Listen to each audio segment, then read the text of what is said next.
The royal wedding of King Joffrey Baratheon to Lady Margaery Tyrell was meant to be a grand political solution, a lavish display of power to show the Seven Kingdoms that stability had returned after the War of the Five Kings. The ceremony itself was magnificent. At the Great Sept of Baelor, Joffrey married Margaery in front of all of Westeros, but the true spectacle came afterwards, at the wedding feast held in the throne room of the Red Keep.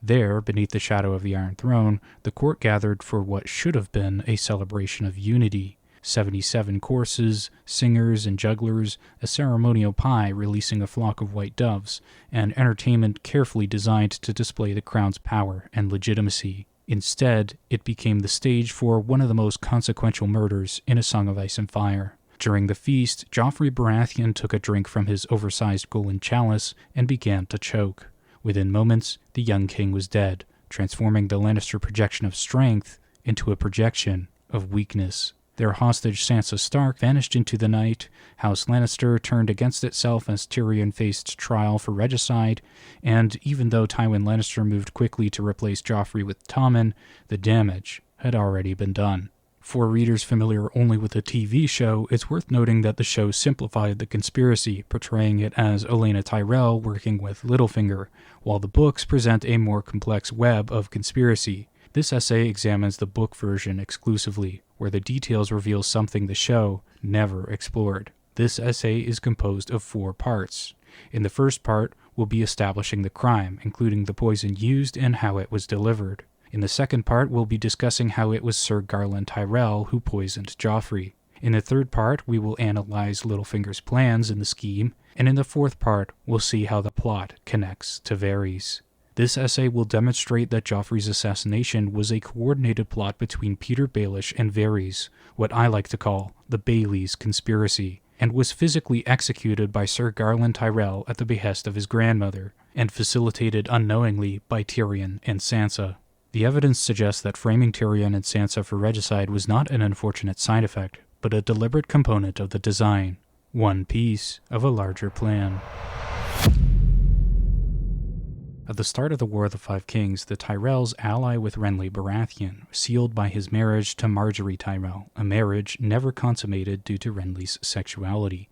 Following Renly's assassination by Stannis' shadow, in Tyrion 8 A Clash of Kings, Tyrion's small council sends Littlefinger to broker a new alliance by marrying Margaery to Joffrey. After a tense period of silence from the envoy, the Tyrells dramatically reveal their allegiance at the Battle of the Blackwater, where the combined forces of Tywin Lannister and Mace Tyrell crush Stannis' flank. Joffrey sets aside his betrothal to Sansa Stark and pledges to marry Margaery, with the wedding set for the first day of 300 AC to mark the beginning of a new era. While Joffrey's wedding only started to be planned by the Lannisters in Tyrion 8 A Clash of Kings, the planning of his death begins much earlier in Sansa 1 A Clash of Kings. In that chapter, the reader is introduced to Sir Dontos Hollard, one of the key figures in the plot to kill Joffrey. The free rider, a small man in dented plate without device, duly appeared at the west end of the yard, but of his opponent there was no sign. Finally, a chestnut stallion trotted into view in a swirl of crimson and scarlet silks, but Sir Dontos was not on it. The knight appeared a moment later, cursing and staggering, clad in breastplate and plumed helm, and nothing else. His legs were pale and skinny, and his manhood flopped about obscenely as he chased after his horse. The watchers roared and shouted insults. Catching his horse by the bridle, Sir Dontos tried to mount, but the animal would not stand still, and the knight was so drunk that his bare foot kept missing the stirrup. By then, the crowd was howling with laughter. All but the king. Joffrey had a look in his eyes that Sansa remembered well, the same look he'd had at the Great Sept of Baelor the day he pronounced death on Lord Eddard Stark. Finally, Sir Dontos the Red gave it up for a bad job, sat down in the dirt, and removed his plumed helm. "I lose. Fetch me some wine." Joffrey orders for Dontos to be drowned in a cask of wine, but Sansa saves Dontos by making a clever lie about how it would be bad luck to kill Dontos on Joffrey's birthday. She manages to redirect Joffrey from killing Dontos to keeping him alive as a fool, to humiliate him for the rest of his life. Later in Sansa 2, A Clash of Kings, Sansa receives an anonymous letter under her pillow. "Come to the Godswood tonight if you want to go home." The words were the same on the 100th reading as they'd been on the first, when Sansa had discovered the folded sheet of parchment beneath her pillow. She did not know how it had gotten there or who had sent it. The note was unsigned, unsealed, and the hand unfamiliar. She crushed the parchment to her chest and whispered the words to herself. Sansa makes note of her maid's suspicious eyes, that she's certain all of her maids are spies, but she doesn't know whether they spy for Cersei or for Varys. Just as Sansa needs a distraction to arrive at the Godswood, one arrives, with some sort of clamor at the gate. Later, Sir Boros Blount claims that tales had spread in the city about preparations for Tyrek Lannister's wedding feast. In any case, the distraction allows Sansa to escape to the Godswood, where she encounters Sir Dontos in disguise. What do you want with me? Only to help you, as you helped me. Slowly, Sansa lowered the knife. Her head seemed terribly light, as if she were floating. This is madness, to trust myself to this drunkard, but if I turn away, will the chance ever come again? How would you do it? Get me away. Taking you from the castle, that will be the hardest. Once you're out, there are ships that would take you home. I'd need to find the coin and make the arrangements, that's all. Could we go now? This very night? No, my lady, I fear not. First, I must find a sure way to get you from the castle when the hour is ripe. It will not be easy, nor quick. They watch me as well. Your lord father was as true a man as the realm had ever known, but I stood by and let them slay him. I said nothing, did nothing, and yet, when Joffrey would have slain me, you spoke up. And yet, when Joffrey would have slain me, you spoke up. Lady, I have never been a hero, no Ryam, Redwyne, or Barristan the Bold. I've won no tourneys, no renown in war, but I was a knight once, and you have helped me remember what that meant. My life is a poor thing, but it is yours. I vow, with your father's gods as witness, that I shall send you home. He swore, a solemn oath before the gods. Then I will put myself in your hands, sir. But how will I know when it is time to go? Will you send me another note? Sir Dontos claims that it's too dangerous to send more notes to Sansa, and that she must attend the Godswood regularly, as it's the only safe place in the Red Keep. The plot next develops into Arena 9, A Clash of Kings. The small folk are talking about deposing King Joffrey and the Lannisters, in all of the places that Varys and Littlefinger can place rumors.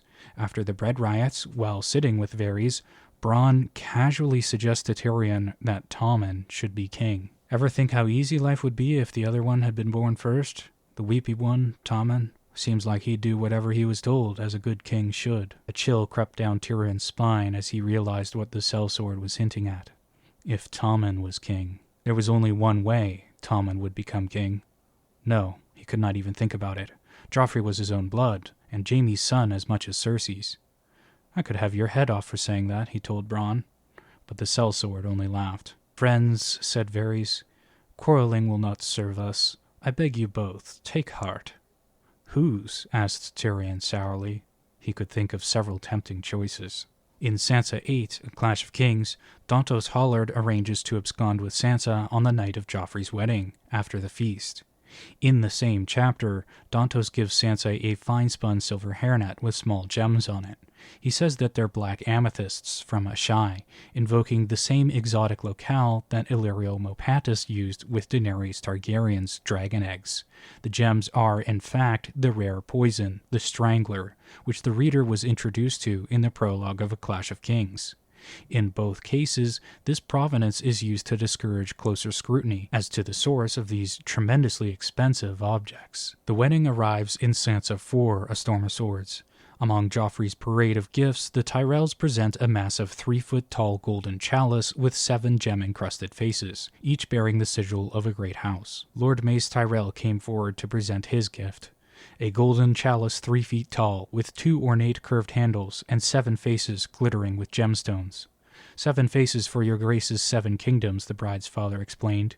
He showed them how each face bore the sigil of one of the great houses: ruby lion, emerald rose, onyx stag, silver trout, blue jade falcon, opal sun, and pearl direwolf. Marjorie and I shall drink deep at the feast, good father. Joffrey lifted the chalice above his head for everyone to admire.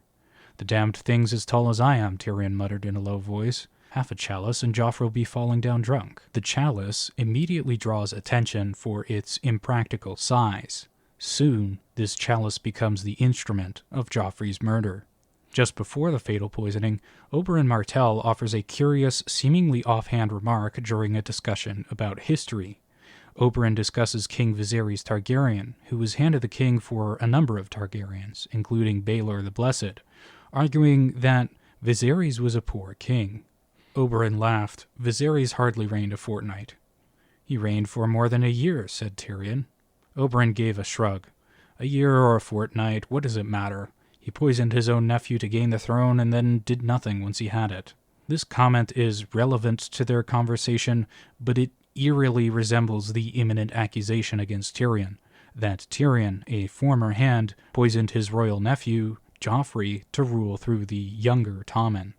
While possibly a coincidence, Oberyn's illusion creates a haunting narrative echo, framing Tyrion's coming ordeal with a familiar pattern of treason. The Feast of 77 Courses begins, and as the bards sing, both Tyrion and Joffrey drink heavily. The king then humiliates his uncle by staging a dwarf parody of the War of the Five Kings, and asks Tyrion to join the performance, leading to a direct confrontation.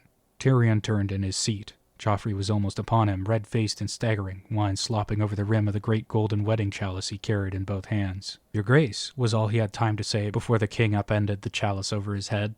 The wine washed down over his face in a red torrent. It drenched his hair, stung his eyes, burned in his wound, ran down his cheeks, and soaked the velvet of his new doublet. "How do you like that, imp?" Tyrion's eyes were on fire. He dabbed at his face with the back of a sleeve and tried to blink the world back into clarity. "That was ill done, Your Grace," he heard Sir Garlan say quietly. After another public humiliation, Tyrion tries to defuse the situation by calling it an accident and saying that Joffrey wanted to honor Tyrion by serving him wine.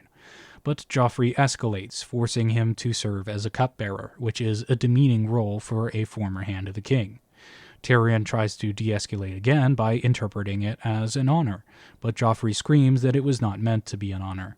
As Tyrion picks up the chalice, Joffrey kicks it between Tyrion's legs and throws further insults at his uncle. Finally, once Tyrion manages to refill the chalice, Joffrey takes a deep gulp of it. He claimed a flagon from a servant girl and filled the goblet 3/4 full.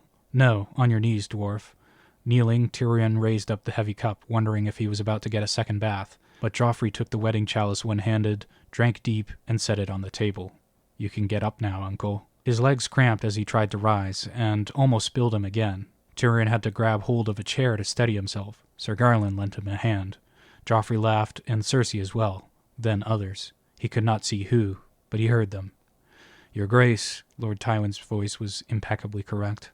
"They are bringing in the pie. Your sword is needed." "The pie? Come, my lady, it's the pie." Momentarily distracted by the new stimulus, Joffrey turns to cut open the ceremonial pie, releasing a flock of white doves.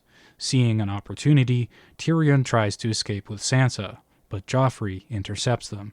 Denied leave, Tyrion is forced to stay. What follows is Joffrey's death. The king's chalice was on the table where he'd left it. Tyrion had to climb back onto his chair to reach it.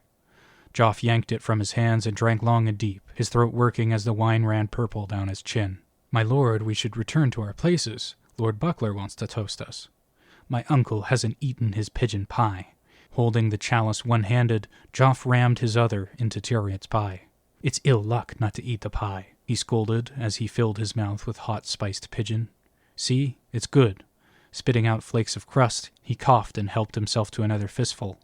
"Dry, though, needs washing down." Joff took a swallow of wine and coughed again more violently. I want to see you ride that pig, uncle. I want—" His words broke up in a fit of coughing. "It's the pie. Pie." Joff took another drink, or tried to, but all the wine came spewing back out when another spate of coughing doubled him over.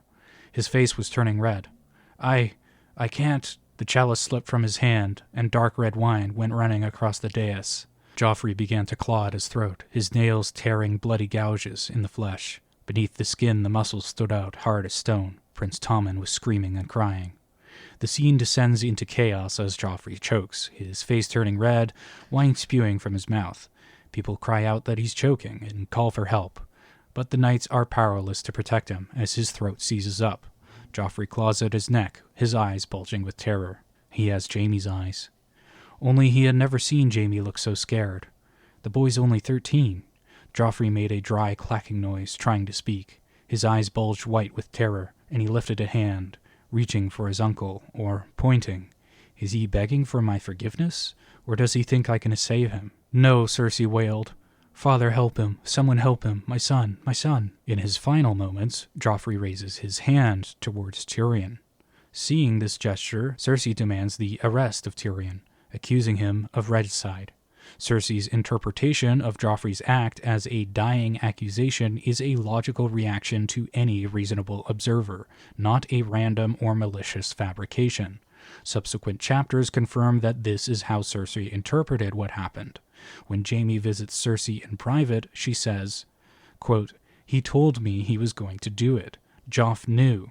As he was dying, he pointed at his murderer, at our twisted little monster of a brother. You'll kill him for me, won't you? You'll avenge our son." In legal terms, Joffrey's final act constitutes a dying declaration, a form of evidence historically admitted in common law jurisdictions on the premise that a person facing imminent death is unlikely to lie, and that without admitting this evidence, it would be otherwise impossible for the court to receive it. Therefore, from Cersei's perspective, she is acting on a credible, spontaneous accusation made in her presence. This principle is illustrated in the classic case of Bedingfield.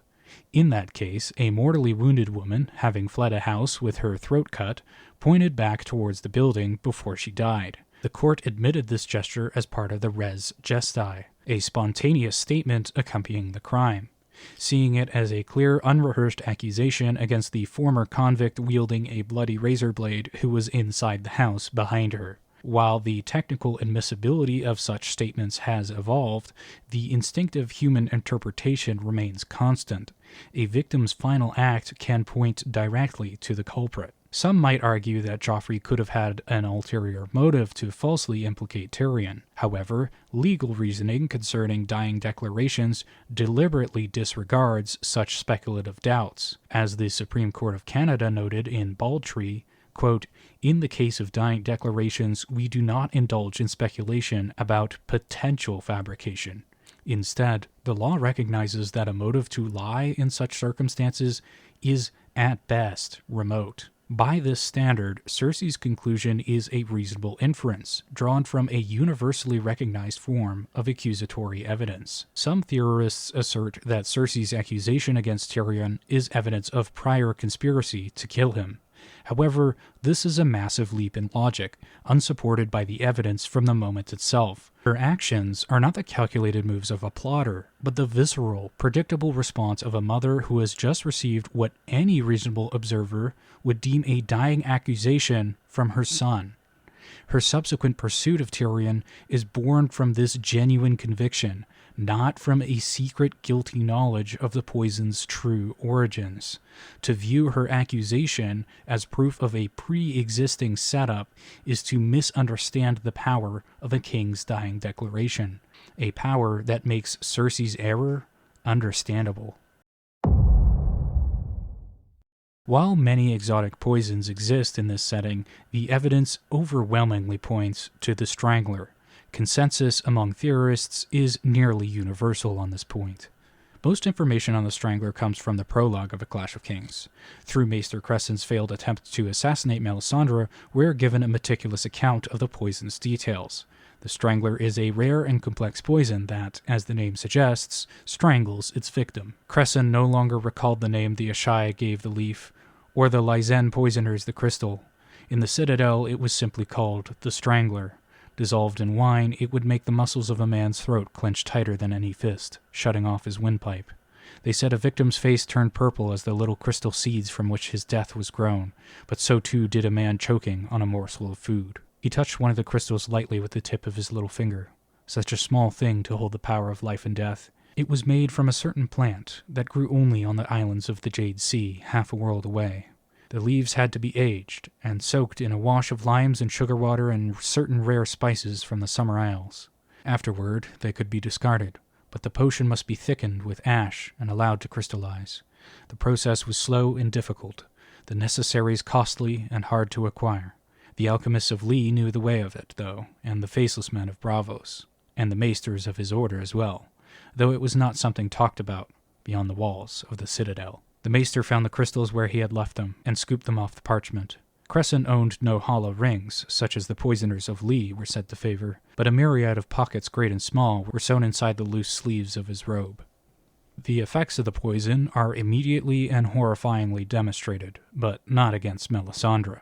After dissolving the crystal in wine and drinking it, Cressen's death is swift.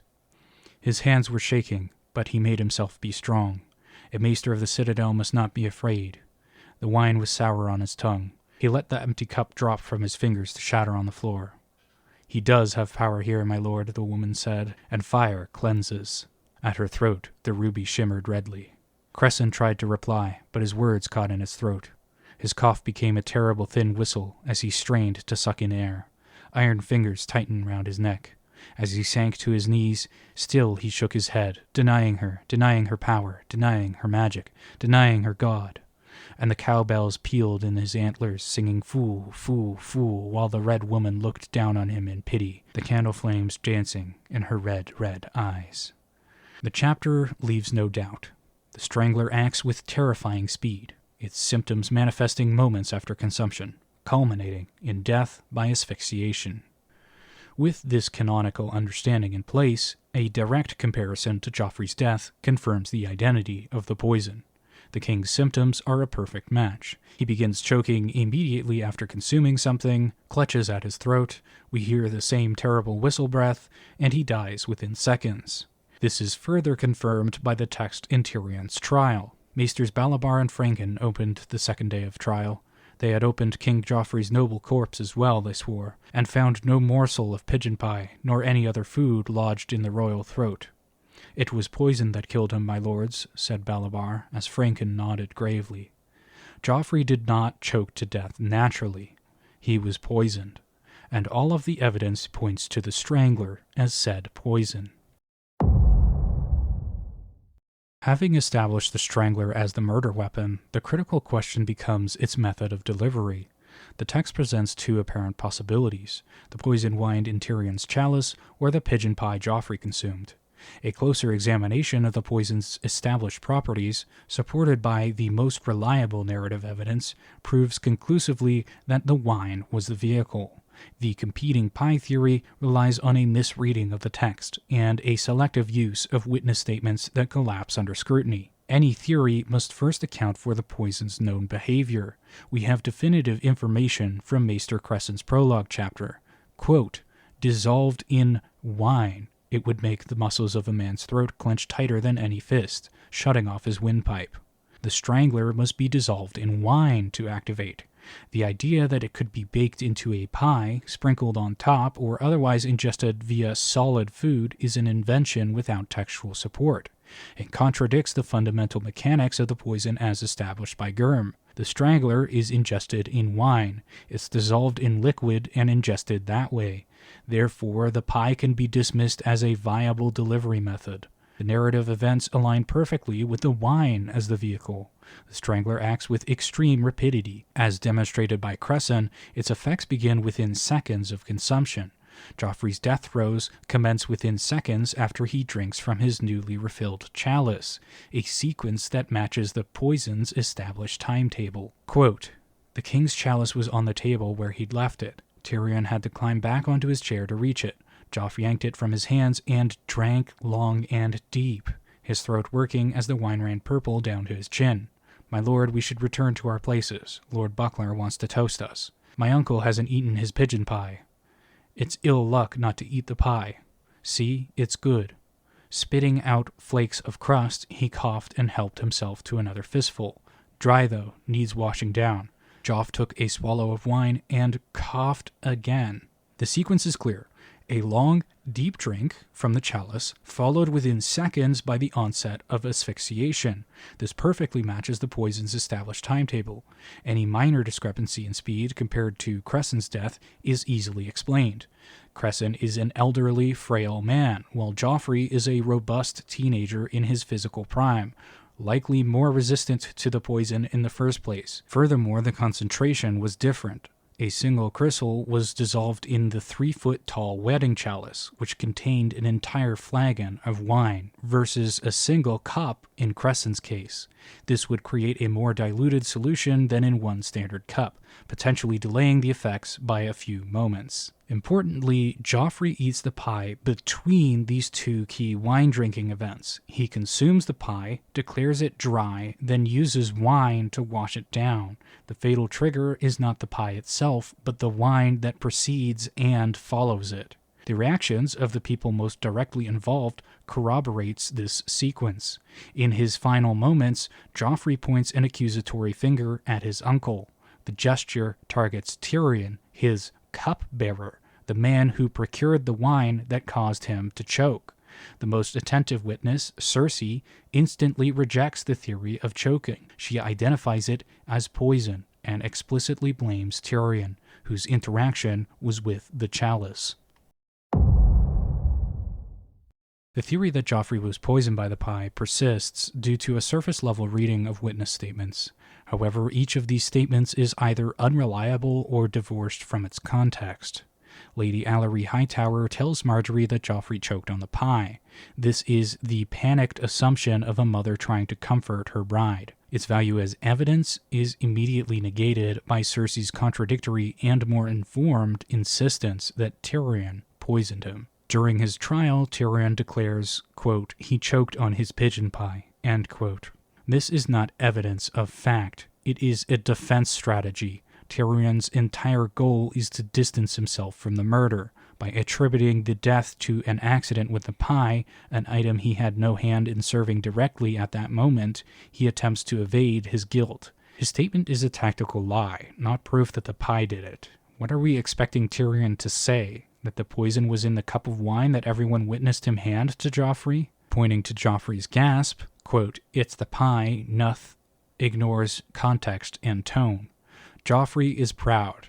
He is publicly coughing and beginning to struggle. His cut-off phrase is clearly an attempt to dismiss the severity of the situation. Something like, "It's the pie, nothing to worry about," or nothing more. He's trying to look tough, not making an accusation. This desperate bid for normalcy is utterly overwhelmed by his subsequent unambiguous action of pointing an accusatory finger at the man who gave him the wine. The case is clear. The established workings of the Strangler demands that it must be delivered via wine. The chronological sequence of the murder, Chalice left unattended, drink, immediate onset of symptoms, fits this perfectly. The alternative theory relies on inventing a brand new property for the poison, and then privileging the unreliable out-of-context statements of secondary characters over the hard rules established in the text and the actions of the primary victim and the perpetrator. The weight of the evidence decisively confirms that the poison wine in the chalice was the vehicle of Joffrey Baratheon's death. Tyrion Lannister's actions immediately following King Joffrey's collapse are a great source of confusion, specifically his retrieval of the abandoned wedding chalice and his decision to pour out the remaining wine. Quote, "Tyrion found himself thinking of Robb Stark. My own wedding is looking much better in hindsight. He looked to see how Sansa was taking this, but there was so much confusion in the hall that he could not find her. But his eyes fell on the wedding chalice, forgotten on the floor. He went and scooped it up. There was still a half-inch of deep purple wine in the bottom of it. Tyrion considered it for a moment, then poured it on the floor. This moment is often interpreted as a tactical misstep or an inexplicable act of self-sabotage. Indeed, this behavior is not rooted in logic, but that does not make it inexplicable. A closer reading suggests that Tyrion's behavior is a manifestation of his shock and grief. Tyrion is emotionally devastated by Joffrey's death. Although he's frequently at odds with Joffrey, he never truly desired his nephew to be dead, and had clung to the hope that the boy might mature into a better ruler. As Joffrey chokes, Tyrion realizes that those hopes die with his nephew. Almost instantly, he also understands the political reality to follow, that he will be the inevitable scapegoat. His thoughts of escaping are counterbalanced by a deeper, more paralyzing loyalty to his family, his heart, and conflict with itself. Tyrion's interaction with the chalice is a silent crisis. Picking it up, he observes the half-inch of deep purple wine and hesitates. What Tyrion considered for a moment is not a mystery to solve, but a temptation to succumb to, the option of drinking the poisoned remains and ending his life. His love for his family, however dysfunctional, and his despair at the coming catastrophe make ending things a genuine impulse. By pouring the wine onto the floor, he rejects that impulse, but in doing so, he also accepts his fate. The gesture is one of surrender, not calculation, revealing a man choosing to face the blame and tragedy for his family's sake rather than escape it on his own terms. The case is clear. The strangler in the wine chalice killed Joffrey Baratheon, allowing us to trace the poison back to its source. Who put the strangler in the chalice, and when? To identify the poisoner, we must first isolate the when, the specific narrow window in which the crime could have been committed. Given the fast-acting nature of the strangler, we can work backwards by eliminating all of the moments that the chalice was not poisoned. If Joffrey drinks without effect, or if the wine is discarded, then the poison was either not present or was discarded. The process of elimination begins with the wedding toast. Joffrey drinks and survives. The chalice is not yet poisoned. After the first course, both Margaery and Joffrey drink from the same cup without harm. The chalice is still not poisoned. Over the subsequent courses, Joffrey drinks freely, his voice growing thick with wine. He shows no symptoms. The poison is not present during this period. The confrontation with Tyrion provides a hard reset. Joffrey empties the chalice over Tyrion's head. Any poison that might have been present is now on the floor. Tyrion then refills it from a servant's flagon. Joffrey drinks immediately from this fresh pour without showing any symptoms. The chalice remains clean, which leaves just one final window of opportunity for the poison to have been placed. After Sir Garlan helps Tyrion up from the floor, the chalice is left in place on the table while Joffrey leaves to cut the pie, leaving the chalice unattended. Upon his return, Joffrey orders Tyrion to serve him wine, and Tyrion notes that, quote, the king's chalice was on the table where he'd left it, he being the king. The chalice did not move. It sat in plain view on the banquet table. By process of elimination, we know that the poison must have been placed during this period. Immediately after Tyrion's comment about the chalice staying still, Joffrey takes a big gulp of wine and suffocates a few seconds later. This is the fatal sip. The poison was introduced in the narrow window after Joffrey set the refilled chalice down and before he returned to claim it from Tyrion. We have now pinpointed the when and the how. This isolated moment becomes the focal point for examining the who, suspects with the access, opportunity, and motive to act within that small window.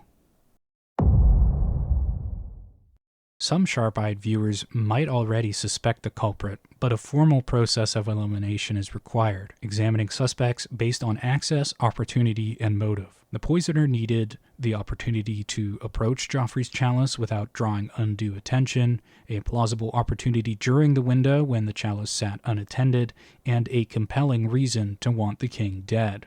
This confines our suspect pool to those seated at or serving the high table during the wedding feast. First, let's establish the scene. The high table is located on the dais beneath the Iron Throne, draped in Baratheon gold, Lannister crimson, and Tyrell green.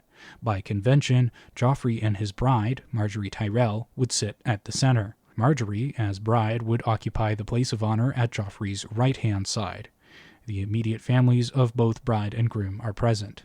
The confirmed attendees from the Lannisters include Lord Tywin, Cersei, Sir Kevan, Lancel, and Tyrion and his wife Sansa Stark. Prince Tommen, although not explicitly placed at the dais initially, is later described as screaming during Joffrey's death, implying his presence there. The Tyrell contingent includes Lady Margaery, her father Mace Tyrell, and his wife Lady Alicent Hightower. Her brothers Sir Loras and Sir Garlan, along with Sir Garlan's wife, Lady Leonette, her grandmother, Lady Olenna Tyrell, attended by her twin guards left and right, and her cousin Eleanor. It's sort of implied that the other female cousins were there, but they're not 100% confirmed to be at the dais. Of the King's Guard, only those physically guarding the king are relevant. Sir Jaime Lannister is away. Sir Aerys Oakheart is in Dorne with Marcella. Sir Loras Tyrell is seated as a guest. The remaining 4, Sir Meryn Trant, Sir Boros Blount, Sir Osmond Kettleblack, and Sir Balon Swan, are protecting Joffrey. During the chapter, Sir Trant and Sir Kettleblack are notably at Joffrey's side, assisting him down from the table and rushing to him as he chokes. Sir Blount and Sir Swan are not mentioned by name but are presumably in the hall somewhere. Other people, such as Moonboy, Butterbumps, and Sir Dontos Hollard, are not at the high table, and therefore lack access. Therefore, the list of suspects with direct access to the high table is as follows: Joffrey, Margaery Tyrell, Cersei Lannister, Tywin Lannister, Kevin Lannister, Lancel Lannister, Tommen Baratheon, Tyrion Lannister, Sansa Stark, Mace Tyrell, Alicent Hightower, Olenna Tyrell and her twin guards, Garlan Tyrell, Lyanette Fossaway, Garlan's wife, Loras Tyrell, Eleanor Tyrell, Meryn Trant, Osmond Kettleblack, Sir Ilyn Payne, and the unnamed serving man who serves Tyrion the pigeon pie. We can immediately eliminate several people. Joffrey himself, Tommen, and Tyrion are not responsible. Sir Ilyn Payne is summoned only to cut the pie, and has no clear opportunity to poison the chalice. Furthermore, anyone centrally involved in the pie ceremony, including Margaery, Tywin, Cersei, Mace, and Alicent, was publicly occupied, and lacked the opportunity required to handle the poison. The attending Kingsguard can also be ruled out. Sir Trant, Kettleblack, Blount, and Swan are far too conspicuous. Their sole duty is to watch the king, and their gleaming white armor makes them the most visible people in the hall. For one of them to have poisoned the chalice unseen, he would have had to evade the watch of the other 3, a feat that's improbable. Their collective guilt is also highly improbable. If any Kingsguard were involved, it would be part of a wider conspiracy, not as the direct actor who physically placed the poison. Lady Olenna is also indirectly ruled out as the physical poisoner. The text implies that she is at a distance from the chalice. She must walk over to intervene during Joffrey and Tyrion's first confrontation, and later moves to Margaery's side after the poisoning. Her guards remain with her the whole time. This physical separation during the critical moment makes her unlikely to have been the one who actually placed the substance in the wine during the critical period. So the commenters on the previous video were correct in pointing out that Olenna was not the one who poisoned Joffrey. Good job on calling me out. Sir Kevin, Lancel, Sir Loras, and Eleanor Tyrell, while present, are never mentioned during the key confrontations between Tyrion and Joffrey, and the text provides no description of their reactions or proximity when the chalice is abandoned or during the king's death throes. This narrative silence strongly implies that they were seated at the far end of the high table from Tyrion, away from the central drama surrounding Joffrey, Margaery, and Tyrion. Being physically removed from the crime scene at the crucial moment effectively negates their opportunity. This process of elimination narrows the field to those who remained near the chalice while it was unattended, and everyone else was distracted. That leaves 4 suspects: Sansa Stark, Sir Garlan Tyrell, Lady Lyanette Fossaway, and the unnamed serving man who serves Tyrion the pigeon pie. While the serving man could theoretically be an agent, or possibly Varys himself disguised in glamour, the practical mechanics of poisoning render his involvement as the culprit impossible. Joffrey's chalice is a large ornate cup, standing 3 feet tall on top of the height of the table. An average dining table is about 30 inches tall, or 2.5 feet, meaning that the combined height of the table plus the chalice is somewhere in the ballpark of 5.5 feet, or just shy of 1.7 meters. To have placed the poison, the serving man would have needed to awkwardly reach across the table with his hands fully raised above his head, away from the table, and manipulate the king's enormous chalice in full view of the entire court. This would have been a bizarre and conspicuous movement.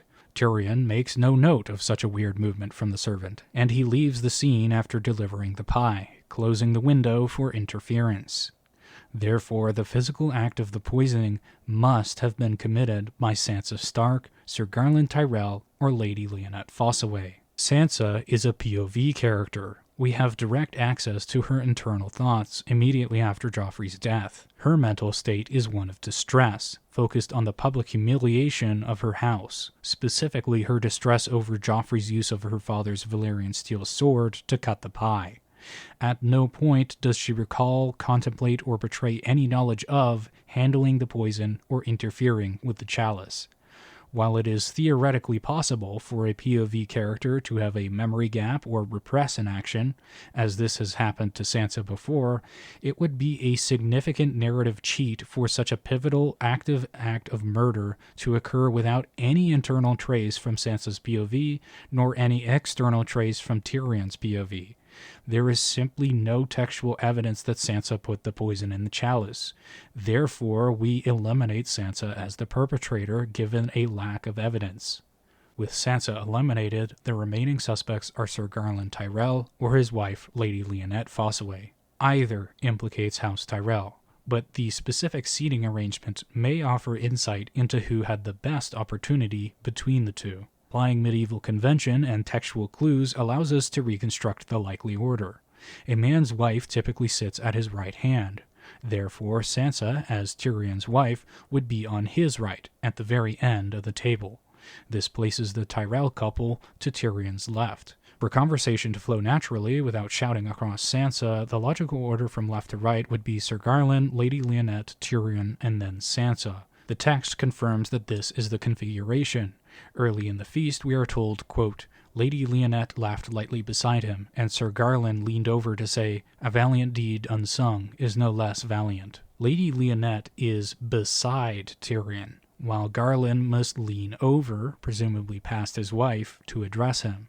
This solidifies Lyanette as Tyrion's immediate neighbor, with Garlan seated to her left. This seating is vital to determining the murderer. When Joffrey abandons his chalice to torment Tyrion during the pie ceremony, the massive 3-foot cup is left on the table directly beside Tyrion. Tyrion, and by extension his immediate neighbors, are the individuals closest to that unattended chalice. As the person seated directly on Tyrion's left, Lady Lyanette Fossaway would have had the most direct, unobstructed, and inconspicuous access to the king's wine. But they switched. A subtle switch occurs before the poisoning, a detail that recenters the suspicion. When Tyrion joins Joffrey on top of the table, the text notes that he does not even remember climbing up. The physical effort for the drunk, short-statured Tyrion would have been considerable. He has trouble getting on his own seat and standing up in the same sequence. The inference is that he was lifted onto the table. Moments later, after Tyrion hops down, quote, but suddenly he felt Sir Garlan's hand on his sleeve. "My lord, beware," the knight warned. The king. This is Tyrion's left sleeve. If Garlan were still in his original seat to the left of Lyanette, reaching Tyrion's sleeve would require an absurdly rude, awkward, and conspicuous act of leaning fully over his wife in full view of the king. The natural, unremarkable contact signifies that Sir Garlan and Lady Lyanette have swapped seats. Garlan is now positioned directly beside Tyrion, moments after Tyrion mysteriously ascended onto the table without even remembering it. The likeliest explanation is that Garlan lifted Tyrion onto the table and swapped seats with his wife when sitting back down. But it could also be possible that Tyrion was just so drunk that he climbed up without remembering it, and that Garlan took advantage of the opportunity to swap seats. In any case, Garlan is now on Tyrion's immediate left, further supported by other interactions in the scene and the fact that we never see or hear from Lady Lyanette again. Quote, "That was ill done, your grace," he heard Sir Garlan say quietly. "Not at all, Sir Garlan. Tyrion did not let this grow any uglier than it was, not here with half the realm looking on." This switch is strategically vital. First, Garlan likely ensured the spectacle by boosting Tyrion onto the table. Then, by taking the seat beside him and offering a rebuke to Joffrey, quote, "That was ill done, your grace," Garlan deliberately stokes Tyrion's defiance and focuses all attention on their confrontation. With Lady Lyanette now displaced, Sir Garlan Tyrell is uniquely positioned as the person with the opportunity to commit the crime. Having established Sir Garlan Tyrell as the individual with the best opportunity to administer the poison, the investigation must now address how he obtained it. The substance used was the rare and potent strangler, and its path to Garlan's hand can be reconstructed through key interactions. The poison was transported into the wedding feast via Sansa Stark's hairnet. In Sansa 8, A Clash of Kings, Sir Dontos Hollard gives Sansa a hairnet of fine-spun silver, describing its stones as black amethysts from a shy, and insisting that she wears it to Joffrey's wedding for her escape and vengeance for her father. This maneuver implicates Sansa while keeping her ignorant of the plot, as the gems are, in fact, the crystals of the Strangler. Later, when the Tyrells consider whisking Sansa away in Sansa 2 A Storm of Swords, Dontos urgently convinces her to stay true to their original plan, ensuring the poison remains in place. The transfer from Sansa to the conspirators occurs just before the feast. In Tyrion 8 A Storm of Swords, as the court gathers in the yard of the Red Keep before the feast, Lady Olenna Tyrell approaches Sansa. Under the pretense of fixing her hairnet, Olenna retrieves one of the stones. This moment provides Olenna the opportunity to secure the poison. Quote, "You do look quite exquisite, child," Lady Olenna Tyrell told Sansa when she tottered up to them in a cloth of gold gown that must have weighed more than she did. "The wind has been at your hair, though." The little old woman reached up and fussed at the loose strands, tucking them back into place and straightening Sansa's hairnet. "I was very sorry to hear about your losses," she said as she tugged and fiddled. "Your brother was a terrible traitor, I know, but if we start killing men at weddings, they'll be even more frightened of marriage than they are presently." "There, that's better," Lady Olenna smiled. "I am pleased to say I shall be leaving for Highgarden the day after next. I have had quite enough of this smelly city, thank you. Perhaps you would like to accompany me for a little visit, whilst the men are off having their war? I shall miss my Marjorie so dreadfully, and all her lovely ladies. Your company would be such sweet solace." In Sansa 5 of Storm of Swords, the reader receives confirmation that one of the gems is missing from Sansa's hairnet after Joffrey's death, and Olenna was the last person to touch the hairnet. The web of spun silver hung from her fingers, the fine metal glimmering softly, the stones black in the moonlight, black amethysts from a shy. One of them was missing. Sansa lifted the net for a closer look.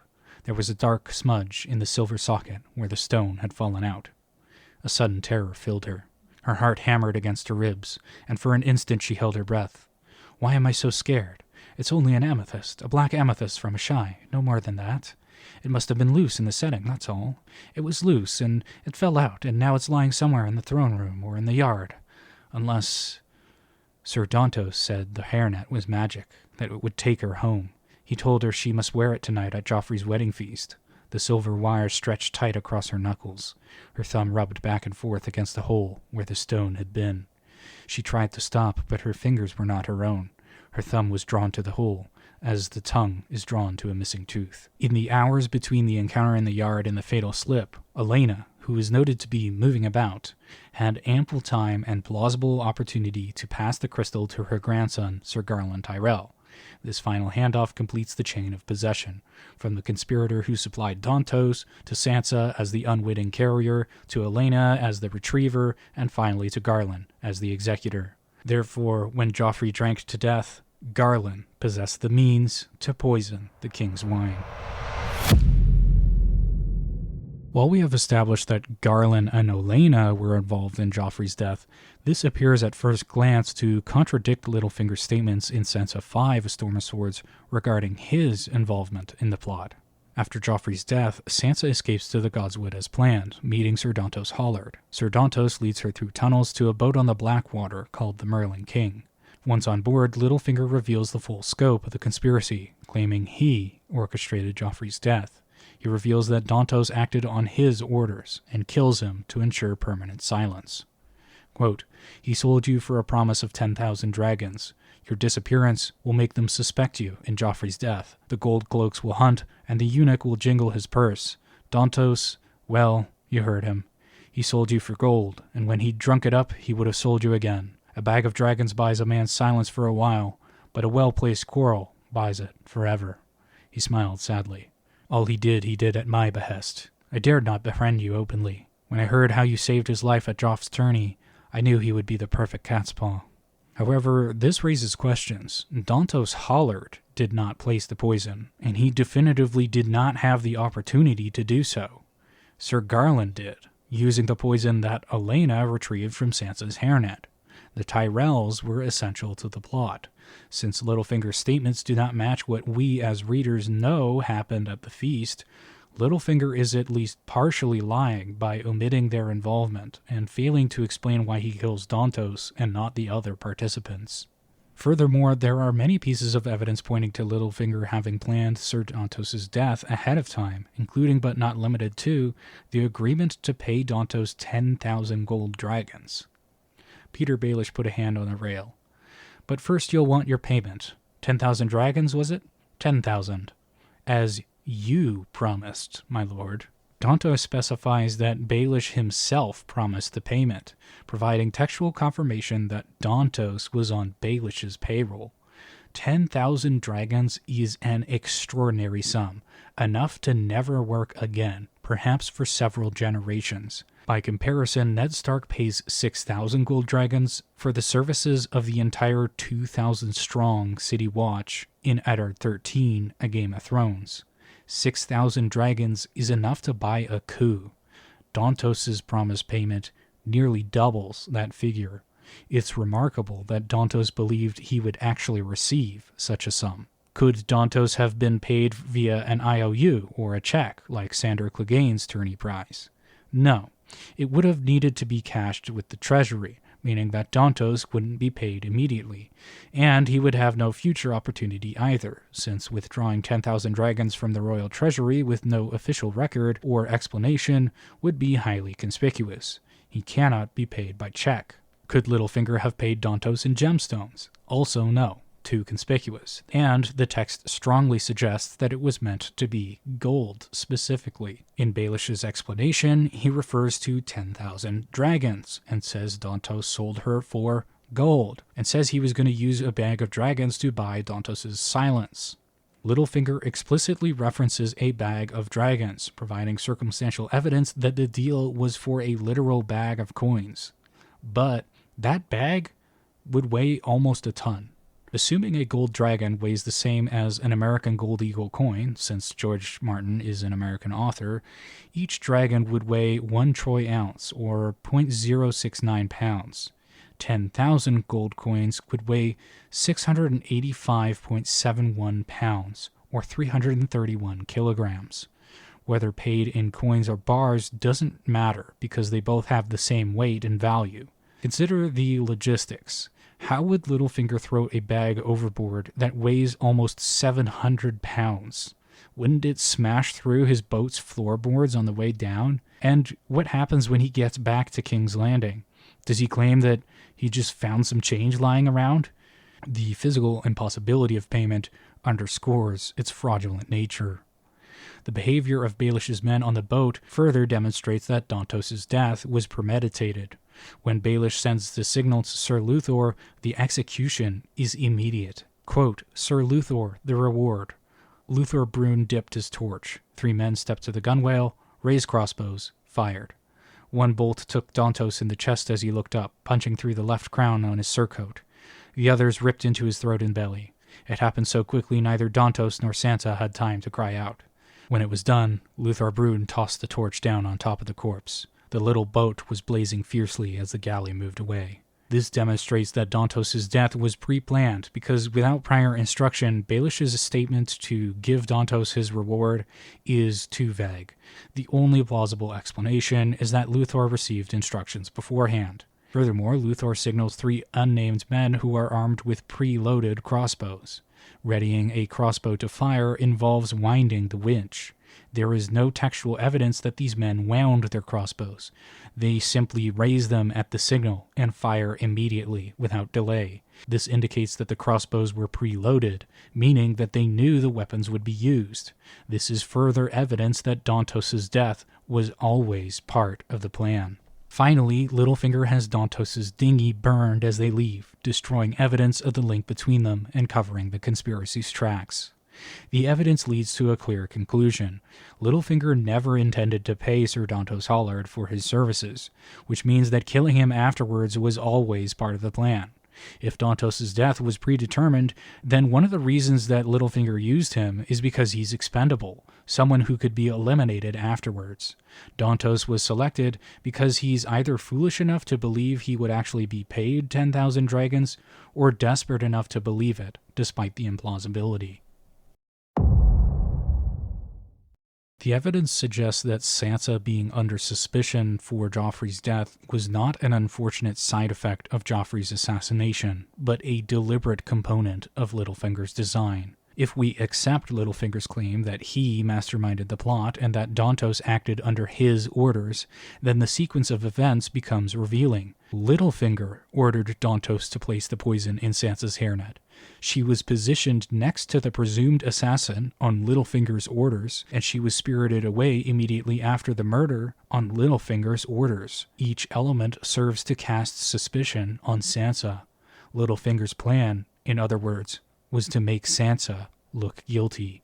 Littlefinger himself acknowledges this outcome, but he frames it as an unavoidable consequence rather than an intended result. Your disappearance will make them suspect you in Joffrey's death. The gold cloaks will hunt, and the eunuch will jingle his purse. Dontos, well, you heard him. He sold you for gold, and when he'd drunk it up, he would have sold you again. When Littlefinger says that Sansa's disappearance will make them suspect her, he lies by omission. He arranged every piece to ensure that she would become a suspect. If Littlefinger's goal was to simply assassinate King Joffrey, why involve Sansa Stark at all? Numerous methods exist for poisoning a king that would not implicate an innocent hostage. The choice to center the plot around Sansa reveals that her involvement served a purpose beyond mere convenience. Similarly, if Littlefinger's main objective was rescuing Sansa from King's Landing, he possessed multiple alternatives that would not have made her a fugitive suspected of regicide. He could have allowed her to abscond with the Tyrells in the Baelys Tyrell plot. He could have arranged for her to flee during the night. He could have orchestrated another distraction, a fire or mob at the gate, as he demonstrates his capacity to do so during Sansa's first meeting at the Godswood. Notably, as Sansa points out, Littlefinger could have distracted Sansa during the Battle of the Blackwater, when chaos would have provided the ideal cover. The Hound manages to escape during this period.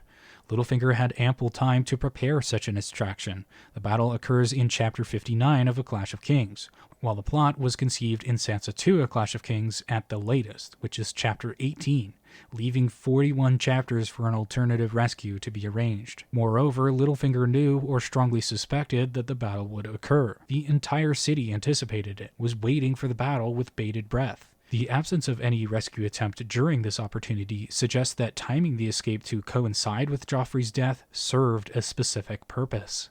Therefore, Sansa's implication in Joffrey's assassination must be understood as integral to Littlefinger's plans, rather than incidental to them. Littlefinger presents himself as the one honest actor in Sansa's life, while simultaneously demonstrating that honesty holds no value for him. Littlefinger's conversation with Sansa reveals the careful construction of his web of lies. Consider the following exchange. Is it all lies, forever and ever, everyone and everything? Almost everyone. Save you and I, of course. He smiled. The statement is paradoxical. Littlefinger has just finished lying to Sansa, and will continue to lie to Sansa throughout the story. If he claims that lies characterize all interactions except those with Sansa, but his claim itself is false, then his assertion creates an infinite regression. Everything he says is a lie, including the statement that he doesn't lie to Sansa, which is also a lie. Moving on to the next line, Littlefinger employs the exact wording of the anonymous letter as a priming tactic to establish himself as Sansa's rescuer. He tells her, "Come to the Godswood tonight if you want to go home." The exact words from the letter in Sansa 2, A Clash of Kings. Whether Littlefinger wrote the letter himself, or merely demonstrates knowledge of its contents, he clearly wants Sansa to recognize the connection to buttress his statements and give them the appearance of truthfulness. But when Sansa directly asks about whether he wrote them, Littlefinger deflects with another appeal to legitimacy. Quote, "The note? It was you? It had to be the Godswood." Rather than answer, he redirects Sansa's chain of thought to explaining why the Godswood was necessary, claiming that it was the only location safe from Varys' surveillance. Quote, "No other place in the Red Keep is safe from the eunuch's little birds, or little rats as I call them. There are trees in the Godswood instead of walls, sky above instead of ceiling, roots and dirt and rock in place of floor. The rats have no place to scurry. Rats need to hide, lest men skewer them with swords. Lord Peter took her arm. Let me show you to your cabin. You have had a long and trying day, I know. You must be weary." This explanation serves multiple functions. It redirects Sansa from questioning who wrote the letter and how it entered her chambers, questions that would reveal that Littlefinger had access to her private space. It positions Varys as the threat rather than Littlefinger, and it exploits Sansa's upbringing in the north. The Godswood is a sacred place from her childhood, a familiar place where the old gods are watching. Sansa believes that no one can lie in a Godswood in sight of the old gods. Oaths sworn before the old gods carry weight for the daughter of Winterfell. Littlefinger weaponizes her cultural beliefs to prime Sansa to believe his lies and create an atmosphere of honesty while engaging in systematic manipulation. The idea that Littlefinger chose the Godswood because no one could overhear them is objectively false. There is textual evidence that Varys can overhear conversations in the Godswood when he reveals that he overheard Ned and Cersei's private conversation there. In Eddard 12 of Game of Thrones, Ned secretly confronts Cersei in the Godswood, where they both believe nobody can overhear their conversation. But in Eddard 15 of Game of Thrones, Varys reveals that he actually could hear their conversation when he asks, "What strange fit of madness led you to tell the Queen that you had learned the truth of Joffrey's birth?" There is further evidence of spying being possible in the Godswood when Wex Pike hides in the trees during the burning of Winterfell and overhears the last words of Maester Luwin to Asha. But I suppose Littlefinger must be telling the truth, because there has never been anyone in all of history who spied on someone in the trees. The sequence of deflections is worth examining closely. Sansa asks who wrote the letter. Littlefinger responds by redirecting to why the location was necessary, shifts focus to Varys, then physically interrupts her train of thought again. "Lord Peter took her arm. Let me show you the cabin. You have had a long and trying day, I know. You must be weary." Within a single exchange, Littlefinger redirects Sansa 3 times. From the question of authorship, to the necessity of location, to the threat of Varys, to her exhaustion. Each redirection prevents her from pursuing the implications of the previous statement. The pattern reveals his methods of staying several steps ahead in the conversation, guiding her attention towards safe topics, and using physical proximity and emotional appeals to stop her from thinking critically. "Was it you?" "Oh, it had to be the Godswood because Varys was spying on you. Anyway, you must be tired. You should go to bed. Don't think about this at all." As Littlefinger leads Sansa below the deck, he asks, "Tell me of the feast. The Queen took such pains. The singers, the jugglers, the dancing bear. Did your little lord husband enjoy my jousting dwarfs?" This comment reveals that Littlefinger possessed detailed knowledge of the wedding festivities, despite neither attending the feast nor having had opportunity to speak with anybody who did. His familiarity with the specifics of the entertainment indicates prior knowledge, planning, and coordination. When Littlefinger claims credit for the jousting dwarfs meant to humiliate Tyrion, he provides an oddly specific detail. "When I told him about my little surprise, His Grace said, 'Why would I want some ugly dwarfs at my feast? I hate dwarfs.' I had to take him by the shoulder and whisper, 'Not as much as your uncle will.'" Setting aside the question of how this conversation occurred, the anecdote serves a purpose in his manipulation of Sansa. By emphasizing his role in humiliating Tyrion, Littlefinger positions himself as hostile to Sansa's husband, maybe hoping to earn her gratitude or trust. But the level of detail, the specific wording of Joffrey's objection, the physical gesture of taking his shoulder, the whispered response, suggests either that Littlefinger is fabricating the details to make the story more convincing, or that he is revealing more than he intends to about his direct involvement in planning the wedding festivities. When Sansa learns that Tyrion had been seized for Joffrey's murder, Littlefinger's response is telling. The deck rocked beneath her feet, and Sansa felt as if the world itself had grown unsteady. "They think Tyrion poisoned Joffrey. Sir Dontos said they seized him." Littlefinger smiled. "Widowhood will become you, Sansa." Littlefinger desires Tyrion's death specifically because it will make Sansa a widow, which is to say, marriageable. This reveals a personal motive that contradicts his later claim of acting without purpose. Sansa's marital status matters to Littlefinger's plans, which suggests those plans extend beyond the removal of Joffrey or the rescue of Catelyn's daughter. When Sansa questions his motive, Littlefinger offers an explanation that strains credulity. "Why should I wish him dead? I had no motive. Besides, I am 1,000 leagues away in the Vale. Always keep your foes confused. If they are never certain who you are or what you want, they cannot know what you are like to do next. Sometimes the best way to baffle them is to make moves that have no purpose, or even seem to work against you. Remember that, Sansa, when you come to play the game. The claim that Baelish acted without motive, that he orchestrated a regicide simply to keep his enemies confused, contradicts everything else we know about Baelish and this conversation. The assassination required extensive planning, coordination with Dontos, obtaining the poison, ensuring Sansa wore the hairnet, timing the escape. These are not the actions of someone making random moves. Moreover, Littlefinger has just revealed a clear motive, making Sansa a widow, but he insists he had none. The contradiction suggests he's testing what Sansa will accept, gauging how thoroughly he has secured her trust and dependence.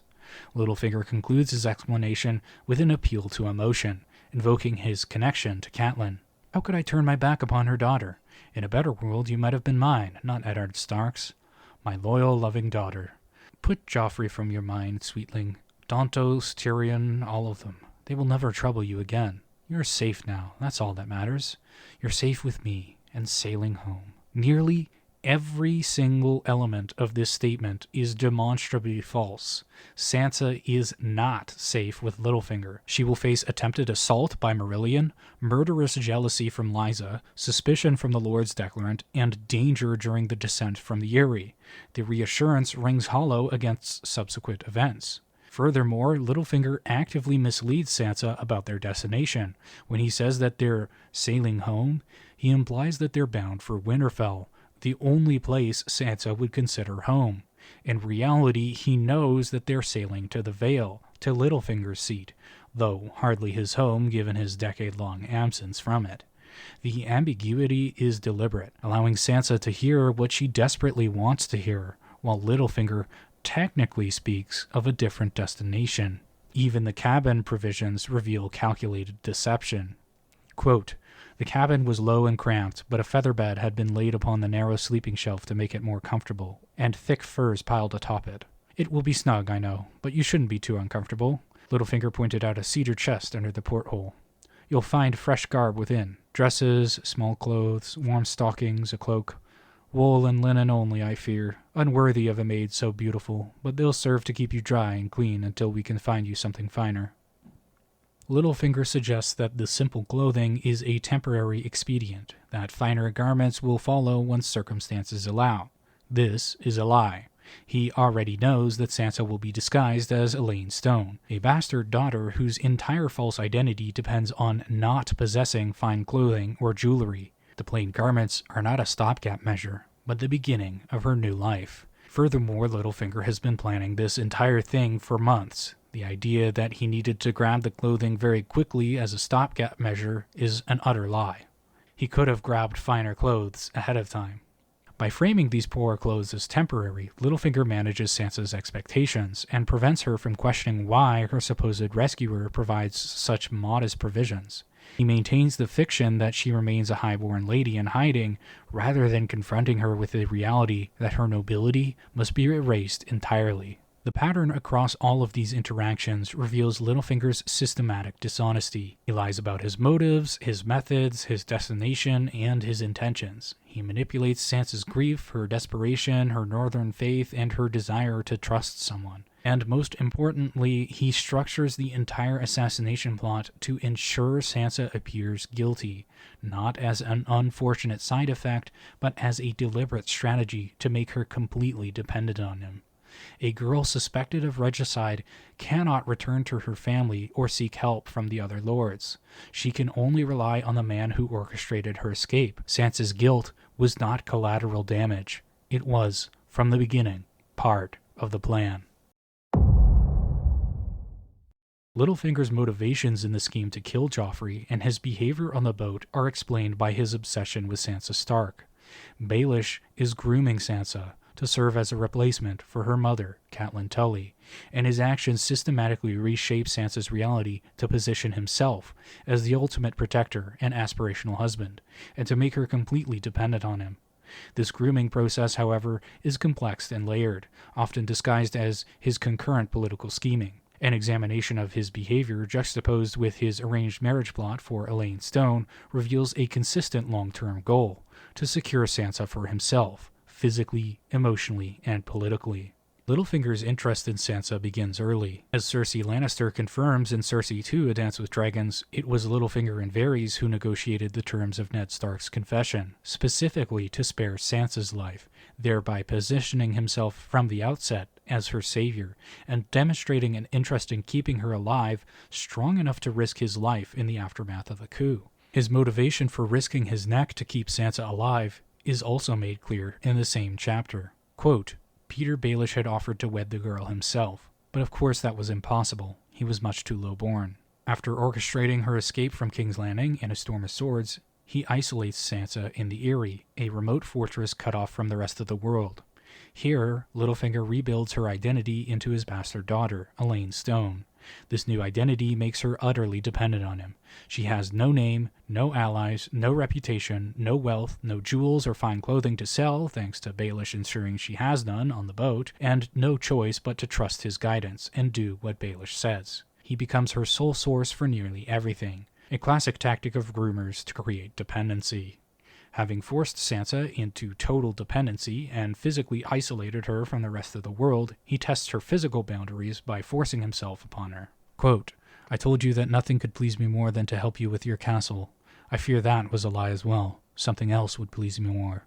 Sansa tried to step back, but he pulled her into his arms, and suddenly he was kissing her. Feebly she tried to squirm, but only succeeded in pressing herself more tightly against him. His mouth was on hers, swallowing her words. He tasted of mint. For half a heartbeat, she yielded to his kiss, before she turned her face away and wrenched free. What are you doing? I wish you could see yourself, my lady. You are so beautiful. You're crusted over with snow like some little bear cub, but your face is flushed and you can scarcely breathe. How long have you been out here? You must be very cold. Let me warm you, Sansa. Take off those gloves. Give me your hands. I won't. He sounded almost like Marillion the night he'd gotten so drunk at the wedding. Only this time, Luthor Brune wouldn't appear to save her. Sir Luthor was Peter's man. You shouldn't kiss me. I might have been your own daughter. Might have been, but you're not, are you? You are Eddard Stark's daughter, and Cat's.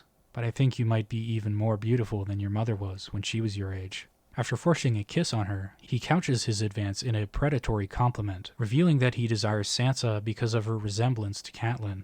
Sansa is the living embodiment of the romantic obsession that Littlefinger could never fulfill.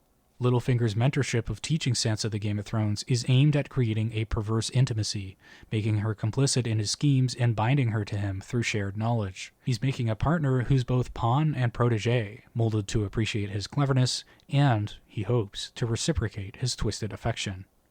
This sentiment is the blueprint for Littlefinger's approach to Sansa. His mentorship, imparting the cynical experience of his political wisdom to her innocence, is, in his mind, the foundation of their perfect marriage. The student-teacher or father-daughter dynamic that he cultivates is his romantic ideal, a grooming process designed to make her see their age and power imbalance as the natural order of the beneficial partnership. When viewed in a continuous sequence, the evidence of Littlefinger's obsession with Sansa is overwhelming. His endgame was signaled early when he audaciously asked Cersei for Sansa's hand, a request denied because he was much too low-born. He promptly rectified this by manipulating Tyrion into granting him lordship of Harrenhal, demonstrating that obtaining the rank to make Sansa a viable wife was a direct motivator for his early treason. With the title secured, he plotted to isolate her in the Vale, and began applying his stated philosophy of innocence and experience, molding her into a pupil who would appreciate his genius. This mentorship culminated in the kiss, where he explicitly conflated her with Catelyn, moving from theory to action. Each step forms a coherent trajectory towards Baelish ultimately claiming, as both mentor and husband, the living replacement for the love he lost. Littlefinger's plans to marry Sansa to Harold Harding are another lie. Just as Littlefinger promised Dontos payment that he never intended to deliver, and promised Sansa that she was sailing home when headed to the Vale, the marriage to Harry is not part of Littlefinger's plans. Consider the structural parallels. Dontos is promised 10,000 dragons, which is physically impractical, then murdered when he's no longer useful. Now she's being promised to marry Harry, and she's gonna win both the North and the Vale in a single stroke, taking her out of his dependence and making him too lowborn to ever marry her, not to mention tying her to Harry instead of him, and causing all kinds of legal and political problems. Each promise serves an immediate purpose while being fundamentally undeliverable or unwanted by Littlefinger. The alleged plan is that once Harry succeeds Robert as the Lord of the Eyrie, Sansa will reveal her true identity and marry Harry, so that he and the armies of the Vale will reclaim Winterfell in her name. However, the logistics don't work. Quote, "Our poor, brave, sweet Robin is such a sickly boy. It is only a matter of time. When Robert dies, Harry the heir becomes Lord Harold, Defender of the Vale, and Lord of the Eyrie. Jon Arryn's bannermen will never love me, nor our silly, shaking Robert, but they will love the young falcon. And when they come together for his wedding, and you come out with your long auburn hair, clad in a maiden's cloak of white and grey, with a direwolf emblazoned on the back, why, every knight in the Vale will pledge his sword to win back your birthright. So those are your gifts from me, my sweet Sansa, Harry, the Eyrie, and Winterfell. That's worth another kiss now, don't you think?" When presenting the Harry scheme, note what Littlefinger emphasizes versus what he omits. He frames it as securing her future, but never addresses how the reveal of her identity would actually work, how they'd handle the regicide accusations, or why he'd give up control over her. Compare this to the conversation on the boat where he deflects every direct question. The Harry plan gets presented with the same veneer of concern for Sansa's welfare that masks his true intentions. First, a successful marriage to Harold Hardyng would give Sansa an independent power base and an escape route through the power she would acquire as leader of the Vale, directly contradicting everything Littlefinger has done to make her dependent on him. Second is the regicide problem, a serious obstacle that Littlefinger himself created. Sansa is wanted for regicide. The moment she reveals herself, she would risk immediate arrest, possibly death. Far from rushing to her aid, the revelation of Sansa's identity would cause a schism in the Vale and a political crisis, because the Vale would now be involved in the War of the Five Kings, and they would have to choose whether or not to hand over Sansa Stark to Tommen to answer for Joffrey's death. There was a substantial bounty out on her head.